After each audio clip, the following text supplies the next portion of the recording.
حضرت عثمان غنی کی ذرا عظمت تو دیکھنا میرے بھائیوں۔ حضور جب بدر سے واپس آئے تو جناب رقیہ وصال کر گئی تھی، جناب عثمان انہیں دفن کر کے آ رہے تھے۔ اب بات آگے چلی، حضرت عثمان بھی غمگین رہنے لگے کہ میرا حضور سے قریبی رشتہ تھا، اب کیا بنے گا۔ یہ دنیا میں واحد انسان ہے حضرت عثمان غنی کہ کسی ایک شخص کو کسی نبی کی 2 بیٹیوں سے نکاح کرنے کا موقع ملا۔ حضور نے اپنی چھوٹی شہزادی حضرت ام کلثوم رضی اللہ تعالی عنہ کا نکاح بھی ان کے ساتھ کر دیا۔ میرے سامنے مجمع الزوائد پڑھی ہے۔ کچھ لوگوں نے پوچھا یا رسول اللہ آپ نے دوسری بیٹی کا بھی نکاح کر دیا؟ تو میرے رسول کریم نے فرمایا، نبی پاک فرمانے لگے میں نے خود سے نہیں کیا، میں نے اللہ کی وحی کے ساتھ، اللہ کے حکم کے ساتھ ام کلثوم کا نکاح عثمان غنی کے ساتھ کیا۔ اور فرمایا یہ تو میری دوسری بیٹی ہے نا، میری 40 بھی ہوتی، ایک کے بعد دوسری وصال کرتی رہتی، میں ساری عثمان غنی کے نکاح میں دے 2 بیٹیوں کا نکاح حضور نے کیا۔ حضرت عثمان غنی سے نا حضور بڑا پیار کرتے تھے، آپ ناراض نہ ہونا، میں آپ کو ایک گزارش کرنے لگا ہوں، یہ میری بات یاد رکھنا، کوشش کرنا آپ کا مزاج کبھی کسی بندے کے لیے بوجھ نہ بنے، آپ کی طبیعت کبھی کسی پر بوجھ نہ بنے۔ کوشش کریں کہ رویہ اس طرح کا ہو کہ آپ کسی سے ملیں تو اسے سکون ملے، اسے توانائی ملے۔ بعض لوگ ایسے ہوتے ہیں کہ جن سے ملنے کو دل کرتا ہے، مثل تعویذ ہوتے ہیں کچھ لوگ، وہ جب بھی ملتے ہیں شفا ہوتی ہے۔ کچھ لوگ ایسے ہوتے ہیں کہ جن سے ملنے کو نا بندے کا دل کرتا ہے کہ کبھی یہ آ جائے نا 2 گھڑیاں، اور وہ جانے لگے تو بندہ اسے کہتا ہے اتنی بھی جلدی کیا ہے، ذرا ٹھہر جائیے، ہیں جی۔ تو کبھی بوجھ نہ بنے۔ بعض لوگ ایسے ہوتے ہیں جو دقت کرتے ہیں، بوجھ بنتے ہیں، اور بعض ایسے ہوتا ہے جن سے ملنے کو دل کرتا ہے۔ کیا خوبصورت حدیث ہے، حدیث کی راوی سیدہ عائشہ صدیقہ۔ بڑی چیزیں میں نے پڑھی حضرت عثمان کے بارے میں، بڑی کتابیں دیکھی، لیکن یہ بات پڑھ کے نا تو کلیجہ بڑا ٹھنڈا ہو گیا۔ پیار بہت سارے لوگوں سے ہوتا ہے یار، یہ تو نہیں ہے نا کہ پیار نہیں۔ نبی پاک کا جو حضرت ابوبکر صدیق سے پیار ہے، اس کا دنیا میں کوئی انکار کر سکتا ہے؟ حضرت عمر کو جو حضور چاہتے ہیں کوئی انکار کر سکتا ہے؟ اور مولا کائنات شیر خدا جن کو حضور نے فرمایا کہ جدھر علی ہوتا ہے حق بھی خود بخود ادھر ہو جاتا ہے، حق مڑ جاتا ہے جدھر علی مڑتا ہے، اتنا بڑا۔ اور فرمایا من کنت مولا فعلی مولا، جس کا میں مولا علی بھی اس کے۔ تو یہ کوئی حد ہی نہیں ہے، حضرت مولا علی سے حضور کے پیار کی کوئی حد ہی نہیں ہے۔ یہ دنیا میں واحد بندہ ہے، ساری دنیا حضور کو مناتی تھی، علی روٹھ جاتے تھے تو مصطفیٰ منانے جاتے، یہ سب سے پیار ہی نرالا ہے۔ لیکن حضرت عائشہ صدیقہ کہتی ہے ایک دن نا حضور گھر میں تھے، ذرا سننا بات، اور یار یہ بھی ایک رنگ ہے زندگی کا۔ اور مطلب آپ کیا سمجھتے ہیں کہ وہ جو لیڈر ہے اس کے سینے میں دل کوئی نہیں، وہ جو سیٹھ ہے اس کے سینے میں، آپ کا کیا خیال ہے کہ جو مفتی ہو گیا تو اس کے سینے میں دل نہیں رہا، پیر ہو گیا تو کیا اس کے سینے میں پتھر بن گیا، دل نہیں دھڑکتا؟ درد اگر جان گسل ہے، کیا کروں، دل ہے۔ غم عشق اگر نہ ہوتا تو غم روزگار ہوتا۔ یہ ہوتا ہے، دل میں درد بھی ہوتا ہے، کسی کو ملنے کو بھی دل چاہتا ہے، انسان سفر بھی کرتا ہے، کبھی وہ کہتا ہے کہ اور کوئی نہ ہو، میں ہوں، میرا محبوب ہو، دل جو ہوا کیا کیا جائے۔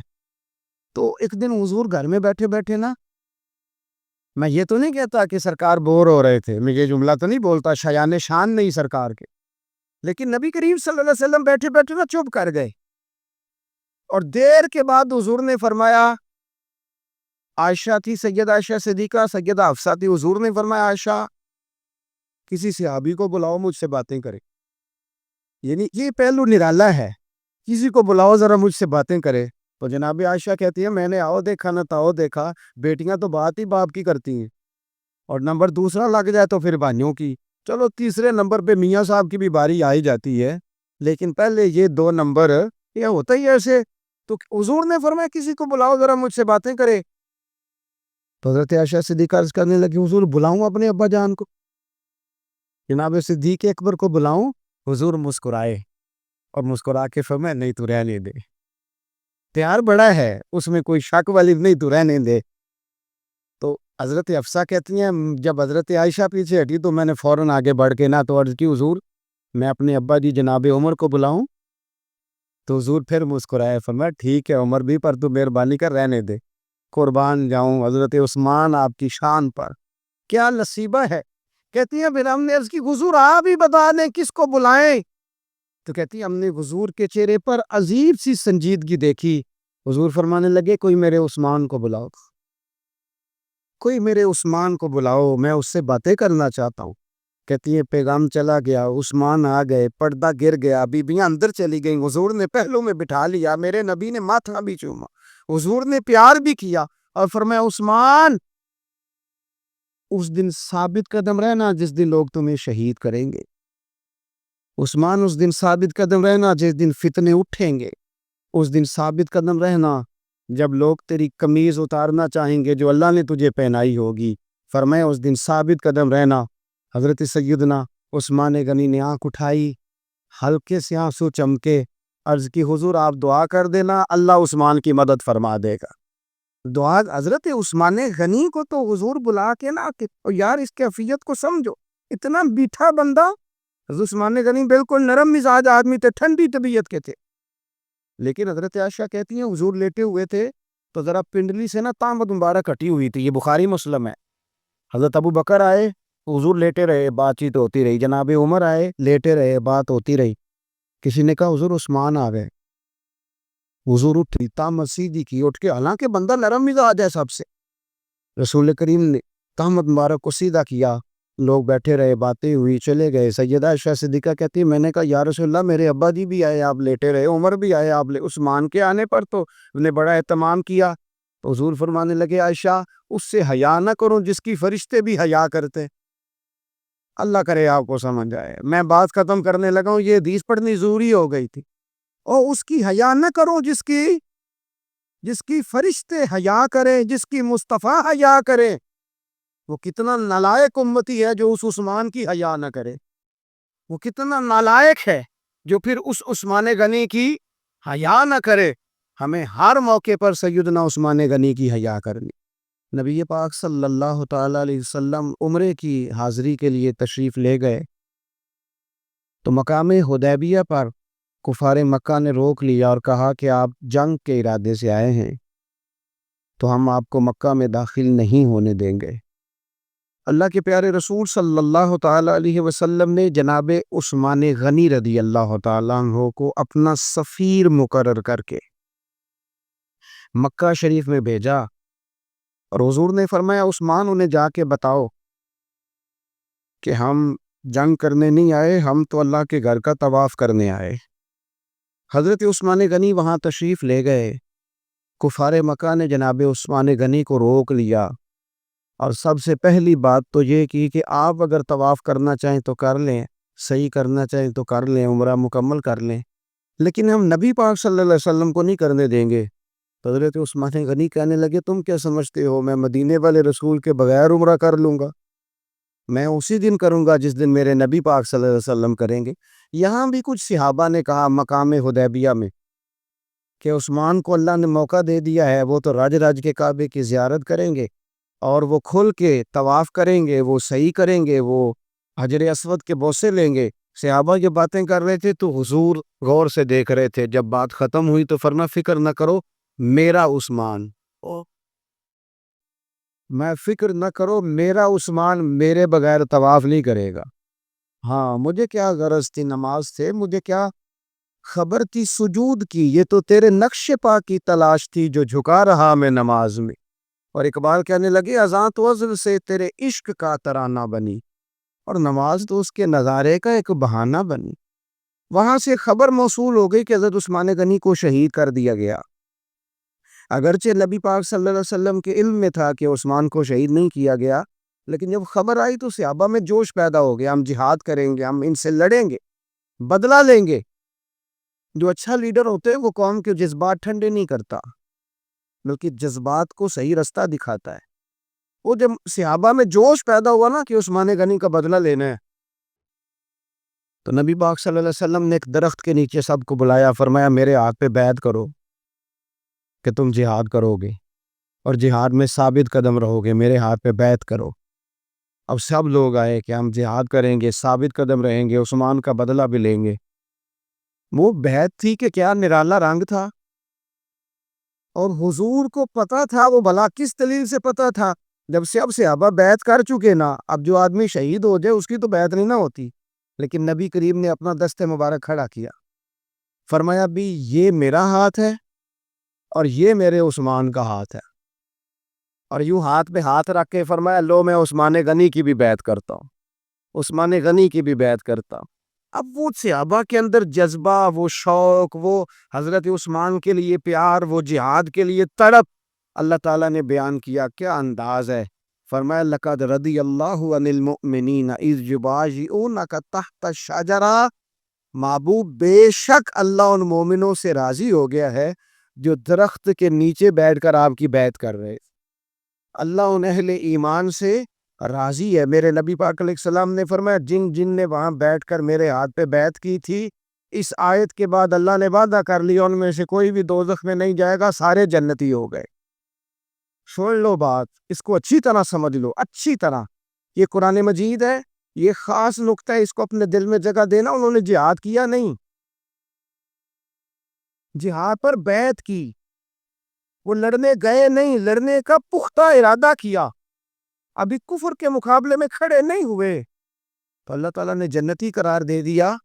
میں کہا کرتا ہوں کہ چلو جہاد جب آئے گا تب تو دیکھی جائے گی، ارادے تو کرو نا، رب تو ارادوں پر ہی جنت کے وعدے فرما دیتا ہے، ارادوں پر ہی، ہماری نیتیں ہی نہیں بنتی، ہمارا پروگرام ہی نہیں بنتا، ہمارا کوئی ایسا ذہن ہی نہیں بنتا۔ تو حضرت عثمان غنی کا یہ مرتبہ ہے کہ ان کے تعلق سے اگر میٹنگ بھی بیٹھے، بیعت بھی ہو، تو اللہ تو ان بندوں سے بھی راضی ہو جاتا ہے جو ان کے لیے اکٹھے ہوتے۔ حضرت عثمان غنی میرے نبی پاک علیہ السلام کے صحابہ میں جید ترین آدمی، اور یہ حضور کے داماد ہیں، نبی پاک کی 4 بیٹیاں ہیں، اور یہ بات قرآن پاک سے ثابت ہے، کل ازواجک و بنات، اے محبوب اپنی بیویوں سے بھی کہہ دو اور بیٹیوں سے بھی کہہ دو۔ اللہ نے قرآن میں بیٹی نہیں کہا، بنات کہا، سورہ احزاب دیکھ لیجئے گا، اپنی بیویوں سے کہہ دو اور اپنی، تو بیٹیاں جو ہوتی ہیں وہ ایک ہوتی ہیں، لوگ عمروں کا حساب لگاتے پھرتے ہیں، عمروں کا، اتنی عمر میں شادی ہو تو اے خدا کے بندے تو کس چکر میں پڑ گئے؟ جب رسول کریم صلی اللہ تعالیٰ علیہ وسلم کو رب کہہ رہے اپنی بیٹیوں سے کہہ دو، حضور کی 4 بیٹیاں، حضرت زینب حضور کی بڑی صاحبزادی ہیں، ان کی بڑی بیٹی حضرت امامہ بنت زینب صحیح بخاری میں موجود ہے، نبی پاک اپنی نواسی سے بڑا پیار کرتے تھے، حضور نکلنے لگتے نماز کے لیے تو بچی ضد کرتی نانا میں نے نہیں جانے دینا، بڑا سیانہ بندہ بھی ہو تو چھوٹے بچوں سے ڈرتا ہے، چھپ کے باہر نکلنا پڑتا ہے، بچے نہیں نکلنے دیتے، حالانکہ بندہ کسی سے نہیں ڈر رہا، سمجھدار ہے، پر وہ کہتا ہے اسے ذرا سائیڈ پہ کر، پیار ہوتا ہے نا جی، دل نہیں۔ حضرت زینب کہتی ہیں کہ میری بیٹی ضد کرنے لگی، حضور نماز کے لیے جا رہے تھے، نانا کے ساتھ جانا ہے، میں نے بچی کو زبردستی پکڑا، میں نے کہا بیٹھ جا، حضور آپ جائیں، بچی رونے لگی تو حضور واپس آ گئے، تو کہتا ہے حضور کی ہمیں باقی نواسیاں نہیں ملتے، بخاری میں پڑھ ہیں باقی کے بھی، نبی پاک واپس آ گئے اور فرمایا نہ زینب رلا دے مجھے، میں ساتھ ہی لے جاتا ہوں، ابا جان آپ نماز پڑھیں گے بچی سنبھالیں گے، فرمایا دونوں کام ہی کر لو۔ حضور لے آئے جناب امامہ کو، اللہ اکبر کہہ کے نیت باندھی تو یہاں نواسی کو اٹھایا ہوا، گویا نماز بھی ہو رہی ہے اور نواسی کی دلجوئی بھی ہو رہی ہے، امامہ بنت زینب کو حضور نے اٹھایا ہوا ہے۔ اللہ کے رسول رکوع میں گئے تو بچی کو کھڑک، شہزادی حضور کی زلفوں سے کھیلتی رہی، سجدے میں گئے تو زلفوں سے کھیلتے رہی، حضور پھر اٹھے تو بچی کو پھر اٹھا لی۔ تو میرے رسول پاک کی 4 بیٹیاں، میں نے قصداً آج کچھ ایسی روایات آپ کے سامنے رکھنی ہے جس میں صرف حضرت عثمان غنی کی شان نہ ہو، جناب رقیہ کا بھی ذکر ہو۔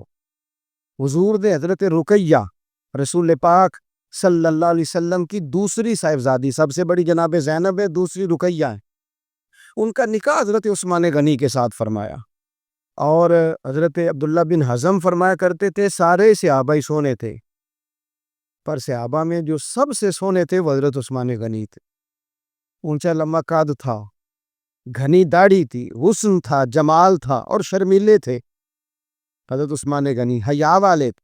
حضرت اسامہ بن زید رضی اللہ تعالیٰ عنہ فرمانے لگے، یہ طبرانی کی حدیث ہے، حضرت اسامہ بن زید کہتے ہیں گھر میں نہ سالن پکا نبی پاک صلی اللہ علیہ وسلم، حضور نے سالن کھایا تو بڑا مزیدار لگا، یہ بھی دل کا انوکھا سودا ہے، کہ جب کچھ چیز اچھی لگے تو پھر اپنے یاد آتے. آپ یقین کریں کل بندہ کہتا ہے تھوڑی پیک بھی کرا لوں بچوں کے لیے, اپنے یاد آتا. حضرت اسامہ بن زید کہتے ہیں سالن بڑا عمدہ تھا, گوشت پکا تھا, حضور نے تھوڑا سا برتن میں ڈالا, فرمایا جا میری بیٹی رقیہ کو دے آ. جناب اسامہ بن زید رضی اللہ تعالیٰ عنہ فرماتے ہیں ایک تو میں چھوٹا تھا, دوسرا بھی پردے کی آیتیں بھی نازل نہیں ہوئی تھی, ایک دوسرے کے گھروں میں بلا روک ٹوک لوگ آیا جایا کرتے تھے. آپ فرماتے ہیں وہ سالن کا برتن لے کے جب میں پہنچا نا حضرت عثمان غنی کے گھر, دونوں میاں بیوی ایک چارپائی پہ بیٹھے تھے. فرماتے میں نے بھی دنیا دیکھی پر اتنا سونا جوڑا میں نے بھی کبھی نہیں دیکھا. آپ فرماتے ہیں کبھی میں سیدہ رقیہ کی جانب دیکھتا, کبھی حضرت عثمان غنی, اور مجھے بھول ہی گیا میں کس کام آیا ہوں, مجھے بھول گیا, میں محو ہو گیا. کہتے ہیں کہ وہ حضور کے داماد اور شہزادی کو دیکھ کے میری نظریں ہٹتی نہیں. کہتا جب میں دیر تک دیکھتا رہا تو عثمان غنی مسکرائے, فرمانے لگے اسامہ کدھر آئے تھے یار؟ تو جیسے بندے کی آنکھ کھل جاتی ہے. میں نے کہا جی میں سالن دینے آیا تھا. کہتے ہیں میں نے پیش کیا, جب میں واپس گیا سارے رستے پروگرام بناتا گیا کہ عرض کروں گا یا رسول اللہ. یہ چاؤ ہوتا ہے نا, یہ چاؤ ہوتا ہے. گاؤں میں کسی کی بارات آتی ہے تو پرانی عورتیں جو ہوتی تھی وہ دولہا دیکھ کے کہتی تھی اللہ نے بڑی سونی جوڑی ملا دی. کیا بات, یہ ایک چاؤ ہوتا ہے, شوق ہوتا ہے. حضرت سیدنا اسامہ بن زید فرماتے ہیں میں سارے رستے پروگرام بناتا گیا کہ عرض کروں گا حضور کمال ہے کہ اللہ نے آپ کی شہزادی کو اور آپ کے داماد کو نوازا ہے, کمال ہے. کہتے میں پروگرام بناتے جا رہا تھا لیکن جیسے ہی میں پہنچا حضور کے حجرے میں قدم رکھا, مجھے بتانا ہی نہیں پڑا, حضور مسکرا کے فرمانے لگے اسامہ میری بیٹی اور میرے داماد کو دیکھا؟ یا رسول اللہ دیکھا. فرمایا اتنے سونے لوگ پہلے بھی کبھی دیکھے ہیں؟ میں نے عرض کی حضور نہیں. حضرت عثمان غنی رضی اللہ تعالیٰ عنہ اور جناب رقیہ خوبصورت ترین. اچھا مکہ شریف میں بڑے ظلم کیے لوگوں نے مسلمانوں پہ, مسلمان مجبور ہو گئے ہجرت کرنے کے لیے. ایک ہجرت مدینہ شریف سے پہلے ہوئی تھی, اس کو ہجرت حبشہ کہا جاتا ہے. اس ہجرت حبشہ میں نبی پاک کی شہزادی جناب رقیہ بھی شامل تھے اور حضرت عثمان غنی بھی شامل تھے. حضرت رقیہ نے اجازت مانگی, یا رسول اللہ سب لوگ حبشہ جا رہے ہیں تو میں اور عثمان بھی چلے جائیں. نبی پاک صلی اللہ علیہ وسلم نے فرمایا چلے جاؤ, یہاں کافر تنگ کرتے ہیں, وہاں جا کے یکسوئی سے رہو گے. یہ دونوں میاں بیوی چلے گئے, ہجرت کر لی حبشہ کی جانب اللہ کے راستے میں. حدیث میں مجمع الزوائد میں جو لفظ ہے نا وہ نرالے ہیں. صحابہ فرماتے ہیں حضور ہر آنے جانے والے سے پوچھتے میری رقیہ کا کیا حال ہے, میرے عثمان کا کیا حال, لیکن خبر نہ کوئی ملتی, حضور پریشان رہتے. صحابہ فرماتے ہیں ایک عورت ایک دن آئی, نبی پاک علیہ السلام نے اس سے بھی فوراً پوچھا بتاؤ نا میرے عثمان اور رقیہ کا کیا حال ہے, ملی ہو؟ کہنے لگی یا رسول اللہ میں مل کے آئی ہوں, عثمان کو تو اللہ نے شان ہی بڑی دی ہے, وہ مٹی کو بھی ہاتھ لگاتا ہے تو رب اسے سونا بنا دیتا ہے. وہ تو کمال ہو گئی, اللہ کے حبیب وہ بڑے سکون میں ہیں, سکھی ہیں. اب حضور نے بیان کیا مجمع الزوائد میں اور تاریخ الخلفاء میں, امام سیوطی علیہ رحمہ نے اس کو لکھا.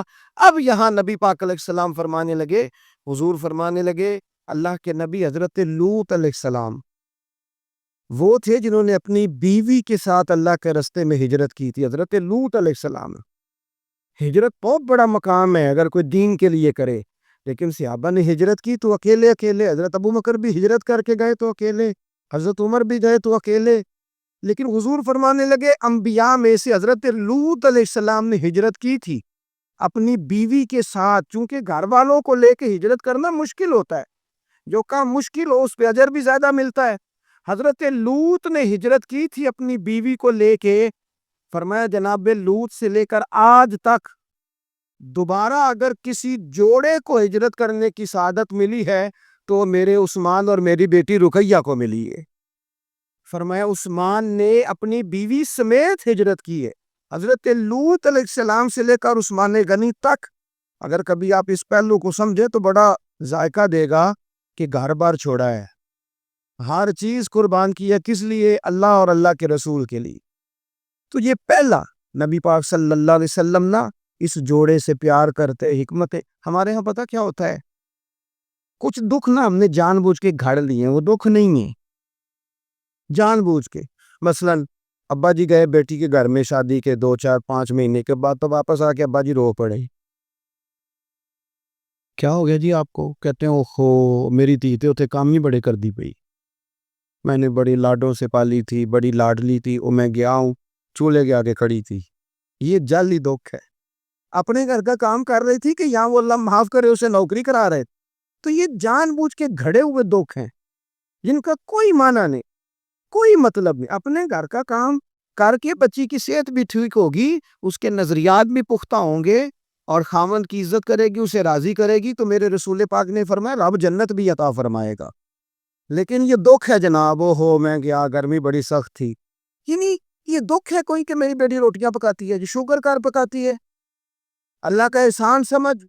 یہ تو دور ہے وسوسوں کا۔ میں تو کہتا ہوں اس میں جو بندہ زیادہ مصروف ہے نا، اس کو روٹی کھانے کا ٹائم بھی مشکل سے ملتا ہے، وہ بھلا آدمی ہے۔ تھک کے سوئے، یہ ٹینشنوں میں نہ پڑے، چگلیوں میں نہ پڑے، غیبت میں نہ پڑے، گلے نہ کرے، بری سوچ نہ اسے آئے، اچھا اللہ کا شکر ادا کر۔ اور یہ پرانے لوگوں کے اندر یہ خاص، آج کل تو میں دیکھتا ہوں سارے بیچارے نوجوان لڑکے، انہوں نے جمعے والے دن ہینگر لٹکائے ہوتے ہیں پیچھے، سارے کپڑے دھوبی سے استری کرا کے لا رہے ہو، سارے پتہ نہیں کہاں کام کاج ہوتے ہیں، ہمیں نہیں سمجھ آتی۔ سب نے سائیکل پہ روٹیاں لٹکائی ہوتی، کھانا پاک گیا روٹیاں لے آؤ، کون سے کام کی بات؟ پھر بھی ابا جی رو رہے ہیں آ کے۔ اور یہ بچیوں کی ٹریننگ کریں، آپ یقین کریں یہ مفت کے رٹے ہیں، جھگڑے کیا ہو جاتا ہے؟ سنو میرے رسول پاک نے کیا فرمایا۔ کسی نے پوچھا حضور بہترین مسلمان کون ہے؟ تو نبی پاک نے فرمایا جو سلام لینے میں پہل کرے اور روٹی زیادہ کھلائے۔ تو اگر آپ کی بیٹی کسی کو روٹی پکا کے کھلائے گی تو بہترین مسلمان بنے گی۔ کون سا دکھ آپ نے پالا؟ سنو میں آپ کو حدیث سناتا ہوں۔ میرے نبی کریم علیہ السلام حضرت عثمان غنی کے گھر تشریف لے گئے۔ جناب عثمان غنی کے حضور اچانک گھر پہنچے۔ حضرت ابو ہریرہ رضی اللہ تعالیٰ عنہ فرمانے لگے جب نبی پاک علیہ السلام ان کے حجرہ نور میں داخل ہوئے نا، تو نبی پاک کی شہزادی سے بڑھ کر تو کوئی شہزادی نہیں نا۔ یہ تو وہ خواتین ہیں جن کو قرآن نے سب سے بہترین کہا، حضور کے گھر میں رہنے والے لوگوں کو۔ حضور کی لخت جگر جناب رقیہ، حضرت ابو ہریرہ کہتے ہیں حضور اچانک پہنچے حضرت عثمان غنی کے گھر، تو جناب عثمان غنی چارپائی پہ بیٹھے تھے، اور جناب رقیہ اپنے ہاتھوں سے ان کے بالوں میں پانی ڈال ڈال کے ان کے سر کو دھو رہی تھی۔ یعنی چکی بھی پیسیں جناب رقیہ، لیپا پوتی بھی کریں کچے مکان کو، گھر کا سارا کام کاج بھی کریں، اور اپنے شوہر کے بالوں میں پانی ڈال کر وہ سر بھی دھوئے۔ حضور پہنچ گئے، جناب عثمان غنی کی نظر پڑی تو جھجک محسوس کی۔ حضرت رقیہ رضی اللہ تعالیٰ عنہ بھی ذرا ٹھہر گئیں۔ دیکھو میرے نبی پاک کی تربیت کا انداز۔ رسول کریم نے کیا فرمایا؟ نبی کریم فرمانے لگے رقیہ اپنے شوہر کی زیادہ خدمت کیا کر، رقیہ اپنے خاوند کی زیادہ خدمت کر۔